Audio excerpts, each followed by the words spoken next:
Welcome to Closer to Venus. I'm Johnny Burke. Today's guest is Stephen Hawley Martin, best-selling author of several books, including Edgar Cayce, The Meaning of Life and What to Do with It, which is going to be the topic of discussion for today. Stephen, welcome to the program. Well, thank you very much. I'm glad to be here. Thanks for having me. So, Edgar Cayce, for those of our listeners who don't know who he is, who was he and why was he famous? Well, Edgar Cayce was born on a farm near Hopkinsville, Kentucky in 1877. And he lived until 1945. He was probably the most famous psychic of the 20th century and was known back then as the sleeping prophet because he would put himself into an self-induced trance and could answer any question put to him. He did over 14,000 readings, which have been transcribed and are available for those who are interested. I guess most of them were on health issues, but many of them were on all kinds of things like why we're here and what life is all about, what the meaning of life is, all the things we want to know about. Yeah, all those things that we've been wondering about. Wasn't he also considered the founder or one of the founders of holistic medicine? I believe that's true. He was, because often people would come to him. That's really how he got started. When regular doctors weren't able to help them, he would diagnose their problems and come up with solutions. Many of them had to do with using herbs and all kinds of things that would now be considered that kind of holistic medicine. Yeah, absolutely. Pretty amazing that he's considered not just the most prolific or famous psychic in our history, but also the founder of holistic medicine. How did he learn to go into a trance? Because I don't think most psychics go into a trance in order to do a reading, do they? That's correct. Yeah. He learned that he had to do that because he had laryngitis, went on for months, and someone suggested that he see a hypnotist about that. But when he was given a post-hypnotic suggestion, it didn't work that he could then speak when he came out of the trance. So the doctor suggested he put himself in a trance, which he did, and he was able to cure his own laryngitis. But the reason he had to go into a trance is really kind of interesting. Apparently, in a previous life, in Egypt, he was a very high priest, a highly developed, intuitive, and very spiritual guy. But in his previous incarnation to the one that we're talking about now, he was kind of a riverboat gambler. Yeah, where he was able to use his psychic abilities to make a lot of money and to seduce women and so forth. So the universe kind of put that on him that he had to go into a trance where he didn't really know, wasn't conscious when he was giving these readings. And people would ask him questions and he'd answer them, but he didn't remember anything when he came out of that. So once he came out of the trance, he did not remember anything he spoke about, which makes it all that much more interesting, I think. Oh, absolutely. And at first, people would ask him questions like they'd ask him about the reason they came to have it done, why they were sick or whatever. But then they'd ask him who was going to win the Kentucky Derby or or who was going to win a football game or something like that. And he would tell them. And when he came out of the trance, he felt bad. He felt nauseous and, soon realized why. It's because people were asking him those kinds of questions. So later on, he had his wife be the intermediary. She would be the one to ask the question. She'd be there to kind of be the gatekeeper. In other words, they were not allowed to ask who was going to win the World Series or what the popular stock back then was going to do in the next 3 months. Exactly. These readings were physically taxing on him, wasn't it? That's correct. Yes, they were. He could only give 2 of them a day. Apparently, it took a lot out of him when he gave one of those readings. So yeah, he gave one in the morning and one in the afternoon every day for years and years. You mentioned previous incarnations and one was in Egypt. Was that the sun god Ra? That's a good question. The name of the god of the man he was in Egypt was Ra-Ta. R-A-T. But I don't think it was Ra because that would be the entity that came through back in the early 80s who gave the channeling that was done back then, that's so famous now. And yeah, that was supposed to have been Ra, who was really an extraterrestrial from civilization that was once on Venus, if you know anything about the Law of One books. That's probably an appropriate topic for this show, and all that, which I never thought of. I had known that the origin of Ra and the Law of One was from another civilization, but I didn't really know what planet it was. Interesting, though, because a lot of us are aware of is riverboat gambler incarnation, which he actually accrued some karma for that, which I think he had to work off in his next incarnation. Well, that's right. And that's what he was really doing during that incarnation when he gave so many of those readings, which mainly were to help others, particularly with health problems. Once, Cayce passed, who do you think are his contemporaries? Who's carrying on the work of Edgar Cayce? Well, I think there's a number of people. What is the lady, Elizabeth Hay or something like that? She's given a lot of advice. There are a lot of channeled entities. We just mentioned one with Ra.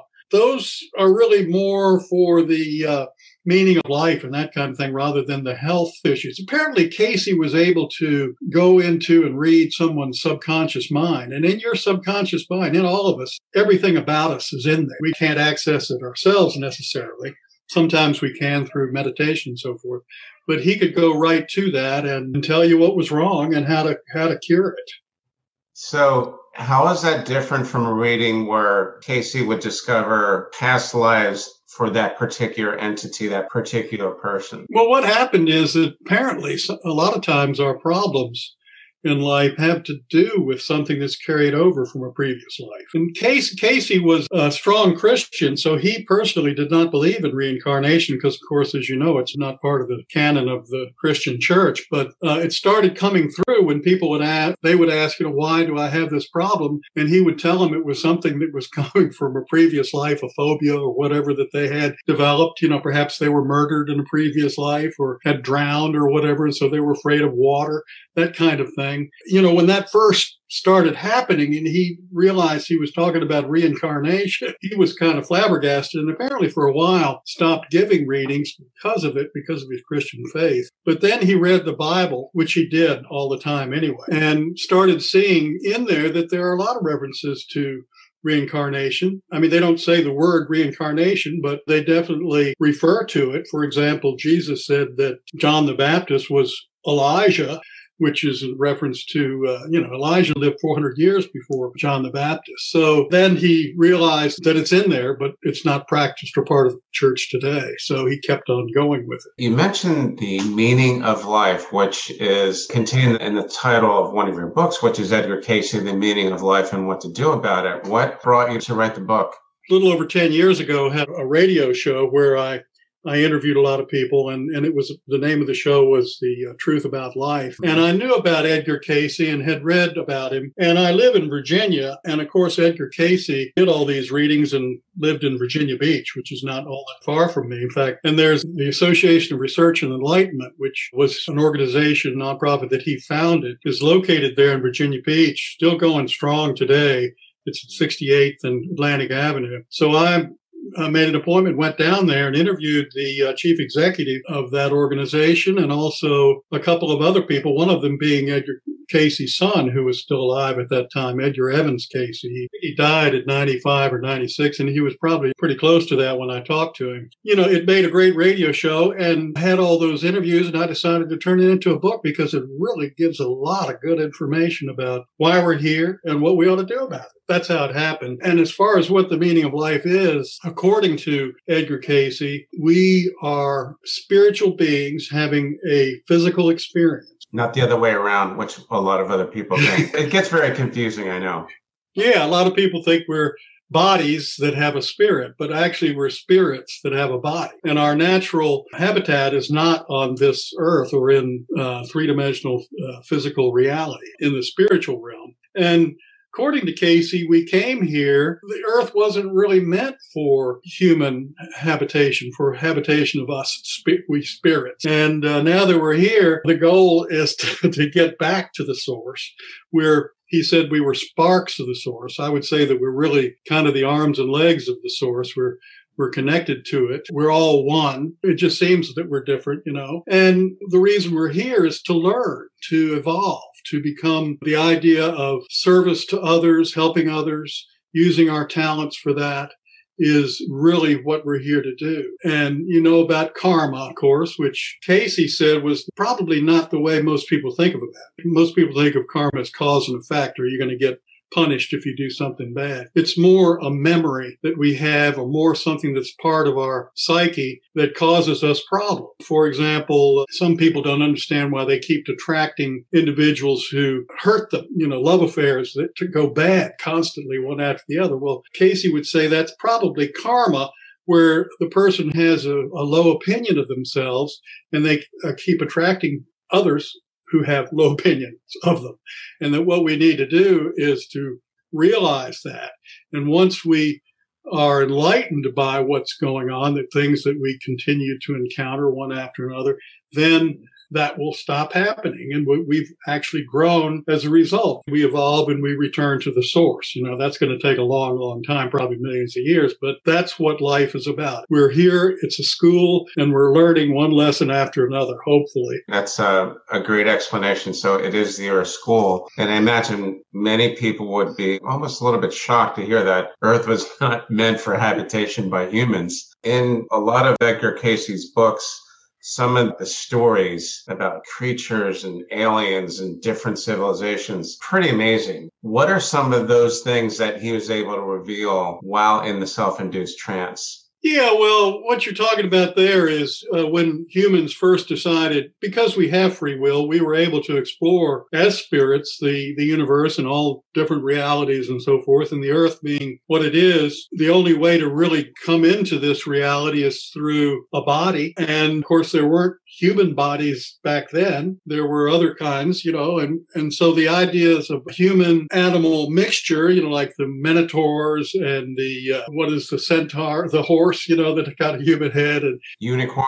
and things like that. Sphinxes, that the lion and those things really did exist. Maybe they didn't look like that, but there were human spirits in those kind of animals. Eventually, we settled on the ape-like creature, which evolved into what we are today. And as far as the other civilizations, there was Atlantis is the big one. There was one even before Atlantis called Muir, which is interesting because apparently the Chinese have legends about an ancient civilization called Muir. And those civilizations evolved, and Atlantis really destroyed itself, kind of like with lasers made with crystals and some kind of advanced technology, sort of like us destroying ourselves if we were to do so with atom bombs or atomic bombs. So it's very interesting. There's a little bit of that in this book, but most of what I've focused on in Edgar Cayce, The Meaning of Life and What to Do About It, is about reincarnation and about karma and what we should do. Set an ideal, for example, and use our talents to fulfill that in some way, in service to others. That's really what the ideal should be. Serve others, use your talents, love what you're doing, enjoy what you're doing.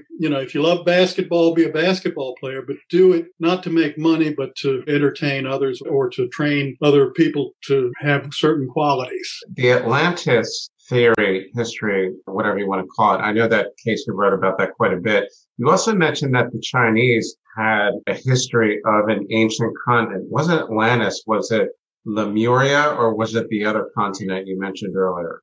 I think it was Lemuria, that they had, and the civilization was called Mu or something like that. Right, exactly, yes. Yeah, right. So, and of course the Chinese, they do have the oldest civilization that we know of, which goes back 5,000 years. So apparently that one, Lemuria and the Mu civilization, was prior to Atlantis. But human beings have been around on this earth for a couple of 100,000 years. So there's an awful lot that could have happened we just don't know about. Right. How important do you think the Atlantean civilization is to us today in terms of development and a look back into the past? Well, according to Cayce, the Atlanteans, when their civilization was destroyed, many of them physically went to Egypt and set up shop there and probably helped that nation develop. And of course, that is kind of something that we come from, the whole Egyptian thing. Another place they're supposed to, according to Cayce, have gone besides Egypt is over near Spain, and they're the group of people over there, the Basque. Their language is so strange, it's different than anything else, according to Cayce, would have been because they spoke the Atlantean language, and that's what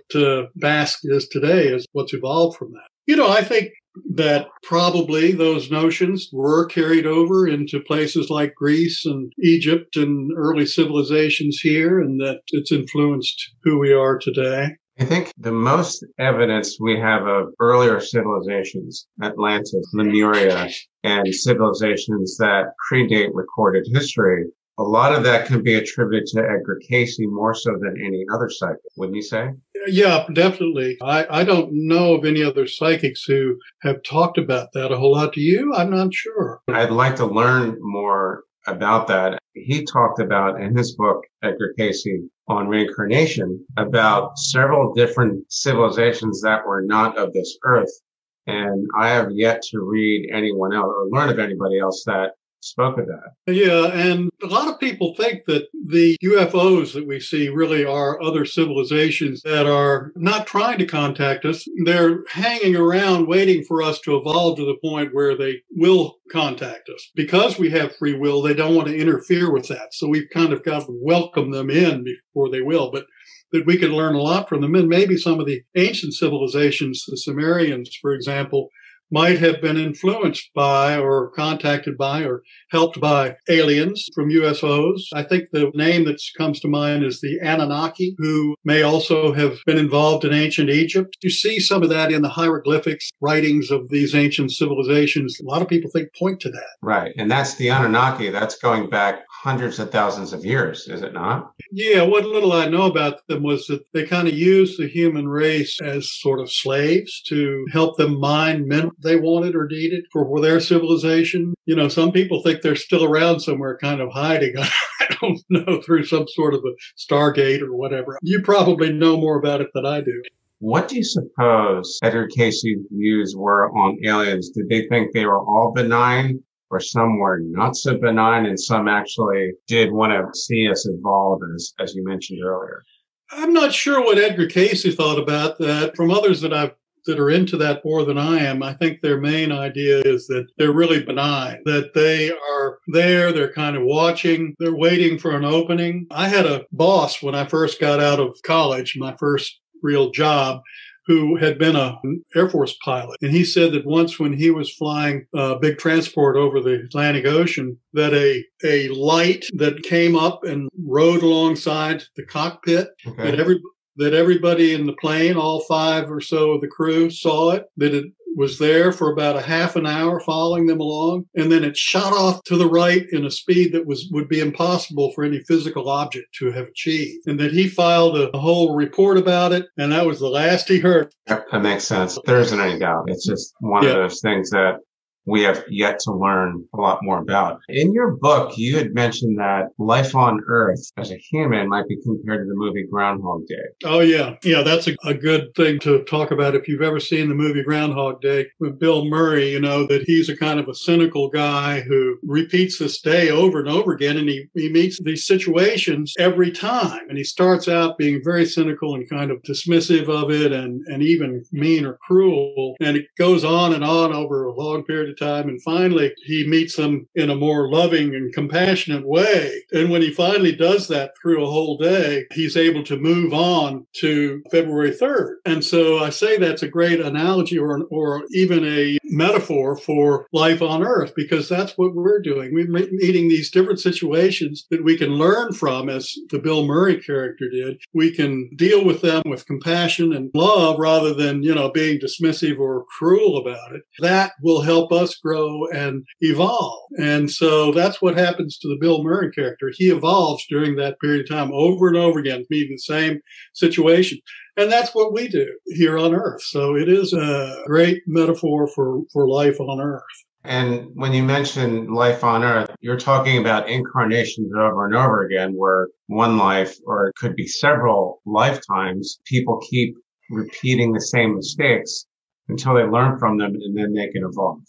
Exactly. I don't know if you've ever read the book Many Lives, Many Masters, but that is a psychiatrist who had a woman who had certain phobias, and he asked her to go back to the first time that whatever it was that caused them happened. And she goes back into a life 3,500 years ago. And apparently she's been reincarnating for how many times for 3,500 years, repeating the same thing over and over again. She's like the Groundhog Day thing. It would appear so. Cayce also mentioned that we should develop an ideal. What did he mean by that, and why do we need one? Well, I think the reason we need one is that it's human nature to kind of seek the easy way out, to try to use our talents to get rich, make a lot of money. And whereas if you set an ideal, it kind of becomes your North Stars. In other words, you should use your talents. You should have a profession that you enjoy and you love getting up on Monday morning to go to work. You should have all those things. And the way you can do that is to use your talents and gifts to help others. So by setting your ideal typically ought to have something to do with service to others, and it should be using your talents and things that you like and love in life to serve others. And if you can do that, rather than just take the easy job that's going to pay a lot of money or whatever, you're going to have not only have a happier life, but you're going to grow spiritually. You're going to evolve in this lifetime. So the service to others, and I'm sure part of that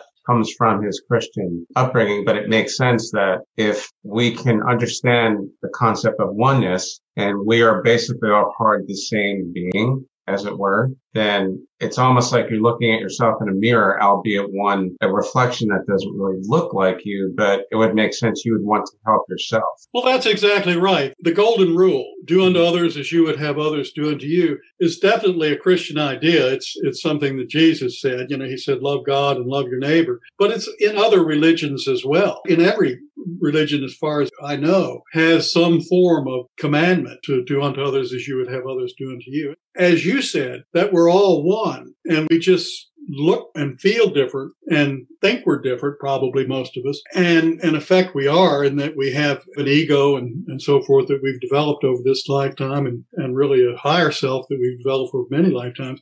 But nevertheless, we are all one. Jesus said, for example, anyone who's seen me has seen the Father. But he also said, whatever you do to these, the least of my brothers and sisters, you do to me. So to me, that indicates that he realizes that he's at one with God, but he's also at one with everybody else. And I think he was right about that. He was an evolved being who knew what was going on. I mean, why he was here and what the world and the earth and everything else was all about.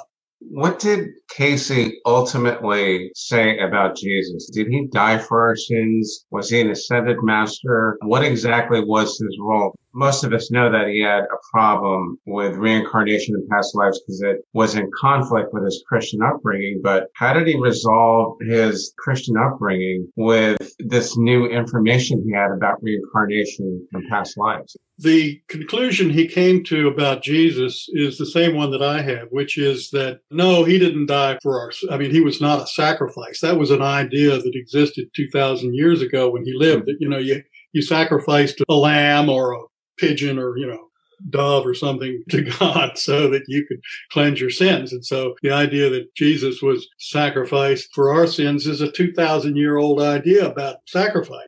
The conclusion he came to is that Jesus was the embodiment of the Christ consciousness, which is not something that has to necessarily have been unique to Jesus, that there are other masters throughout the ages. Maybe Buddha would be one, or Confucius, who also embodied the Christ consciousness. And that's an ideal for us to work toward, to try to become that. Because once we reach that level, if we ever do, then we can move on to another reality, to a higher reality, to one where we don't have so many problems.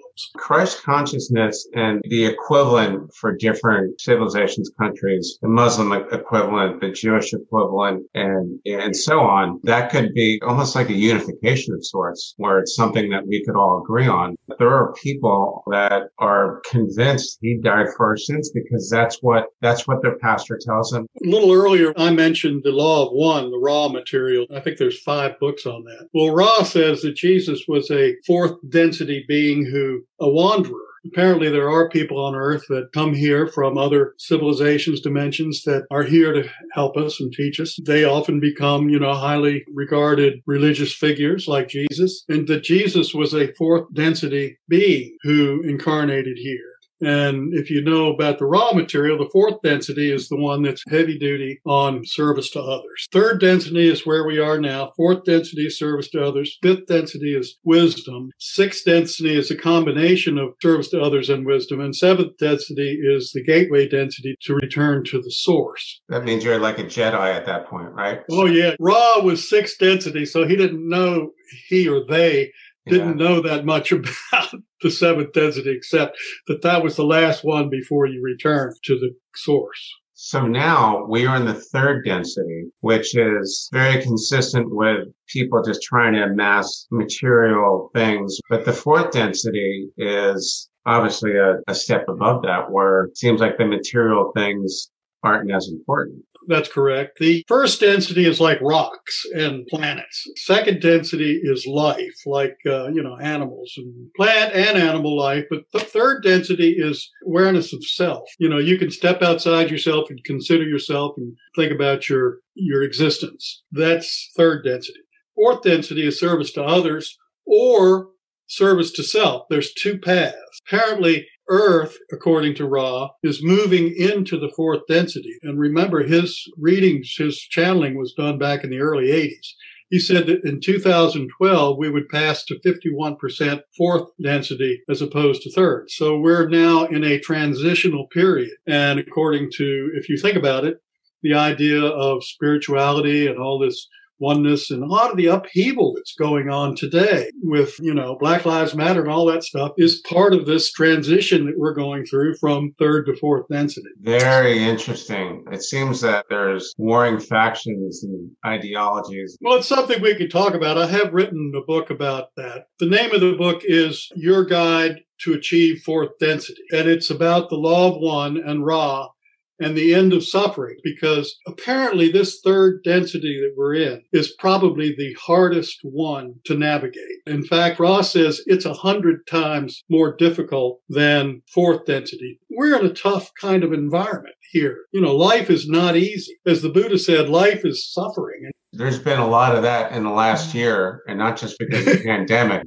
It's political stuff and conflict, upheaval. There's been a lot of it. And I think people like Cayce are that much more important as more people start to learn about him and his contemporaries, because he was one of those people that talked about ascension and growing spiritually, which has a lot to do with moving from the third dimension to the fourth dimension or density. So is it fair to say that there are people that are fourth dimension individuals amongst us today? Yeah, absolutely. There are probably some from even higher densities. They're what Ra calls wanderers, which means they come from somewhere else, from some other civilization, and have incarnated here. And they may not even realize it themselves, but they're really here and they decided to come, even though they don't remember, because in third density reality, we have that veil of forgetting where we don't recall past lives or what sort of a pact or agreement we made before we incarnated. But there are people here from other densities, higher densities, that are here for the purpose and have decided to come here to try to help us evolve. And Jesus was one. I'm sure Buddha was probably one, and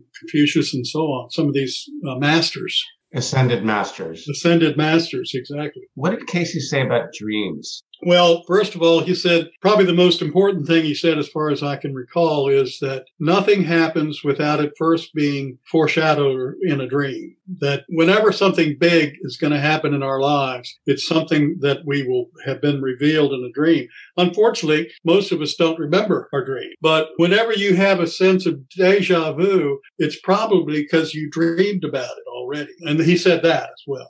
And one of the things a lot of people want to do is try to remember their dreams. And I think you can if you really go at it, and to tell yourself you're going to remember them. And before you get all the way awake, have a piece of paper and pencil, whatever, beside your bed and start writing it down. Don't try to think of the whole dream. Just think about the first thing that comes to mind and start writing about it. A lot of times then you'll just keep going until you get it all out. Once you wake up, get up, go to the bathroom, whatever, dream is usually gone. I've heard that it's good to have a notepad, like literally right on the nightstand. I remember reading about the dream part, but he also said something about patience is a dimension. Yeah, that's one of the big things we're here to learn is patience. Because in other realities, you think about something and it happens. I mean, it happens very quickly. Whereas here, things take time to happen. And he said that really it's time, space, and patience are the three dimensions of this reality, and that we're here to learn patience. It's interesting because I had a friend who told me once that he prayed for patience, and what he got following that were lots of opportunities to learn patience.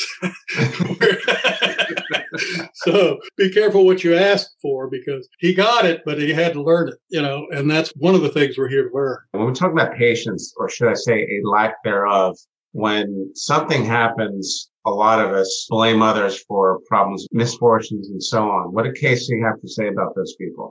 Well, he said, first of all, there's no such thing as a victim, that whatever comes to you is what you have brought upon yourself, and that the universe feeds you whatever you need to learn and grow. So when something comes your way that is unpleasant or what you consider a problem, the way to look at it is, here's an opportunity for me to grow. And some things that happen are pretty terrible. But in the long run, many incarnations, and we're eternal beings. We're here forever, or not here forever, but we exist forever. It's not that big a deal. It's a opportunity to learn and grow, whatever comes your way. And so there's no such thing as a victim. No such thing as a victim, which is definitely worth remembering. When something like this happens, something bad and unpleasant, which happens to all of us, is it possible to know how much of that is attributed to prior soul contracts, or is some of it due to free will and just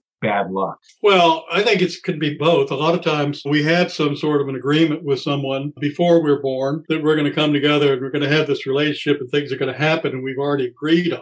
I think it's also possible that it's like the Groundhog Day thing, where we're thrown these different situations so that we can learn how to deal with them. And they keep coming at us until we get it right. I think a lot of the people listening should definitely either rent the movie or find it on Netflix. I think it's a good model to look at, to be aware. Stephen, thanks so much for joining us today. How can our listeners learn more about you and your books? Oh, well, thank you very much. Yeah, I have a website. It's www.shmartin.com. S is in Stephen, H is in Henry, Martin, Martin.com. You can learn about me there. You can contact me through that website, through the contact page, and you can see most of my books, including the ones we've been talking about today. So I hope they'll do that. shmartin.com. Excellent. I will make it a point to put that in the show notes. You've been listening to Closer to Venus. I'm Johnny Burke. If you liked today's episode, please consider subscribing. If you really liked it, you can even leave us a review on iTunes or your favorite app. Thanks again, and we'll see you next time.